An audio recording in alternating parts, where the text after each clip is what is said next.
നമ്മളെന്ന ചിത്രത്തിലൂടെ പരിമളമായി എത്തിയ മലയാള സിനിമയുടെ തെന്നിന്ത്യയിലെയും പ്രിയപ്പെട്ട നടിയാണ് ഭാവന. 16-ാം വയസ്സിൽ മലയാള സിനിമയിൽ അരങ്ങേറ്റം കുറിച്ച ഭാവന സിനിമാ ജീവിതത്തിന്റെ 22 വർഷത്തിലേക്ക് കൂടി കടക്കുകയാണ്. നമ്മൾ സിനിമയ്ക്ക് പിന്നാലെ തിളക്കം, ക്രോണിക് ബാച്ചിലർ, CID മൂസ, സ്വപ്നക്കൂട്, ഇവർ എന്നിങ്ങനെ നിരവധി ഹിറ്റ് സിനിമകളുടെ ഭാഗമാവാനും താരത്തിന് കഴിഞ്ഞു. 2016-ലാണ് ഭാവന ചിത്തിരം പേസുതടി സിനിമയിലൂടെ തമിഴിലും തുടക്കമിട്ടത്.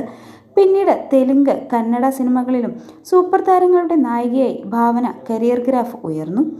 2017-ൽ ആദം ജോൺ എന്ന സിനിമയ്ക്ക് ശേഷം മലയാളം ഇൻഡസ്ട്രിയിൽ നിന്ന് വിട്ടുനിന്ന താരം നിരവധി പ്രതിസന്ധികളെ തരണം ചെയ്തു. 2023-ൽ മലയാളത്തിലേക്ക് വീണ്ടും ശക്തമായി തിരിച്ചുവരവ് നടത്തി. ലാൽ ജൂനിയർ സംവിധാനം ചെയ്ത നടികറാണ് താരത്തിന്റെ ഏറ്റവും പുതിയ ചിത്രം. ഇപ്പോഴിതാ നടിയുടെ 38-ാം ജന്മദിനമാണ് കഴിഞ്ഞ ദിവസം കഴിഞ്ഞത്. താരത്തിന് ആശംസകൾ അറിയിച്ചിരിക്കുകയാണ് മലയാളത്തിന്റെ lady super star Manju Warrier. പ്രിയപ്പെട്ടവൾക്ക് ജന്മദിനാശംസകൾ. Happy birthday dearest. Love, love and only love എന്നാണ് ഇരുവരും ഒന്നിച്ചുള്ള ചിത്രം പങ്കുവച്ച് താരം കുറിച്ചത്. നിരവധി പേർ ഭാവനയ്ക്ക് കമന്റുകളിലൂടെ ജന്മദിന ആശംസകൾ അറിയിച്ചിട്ടുണ്ട്.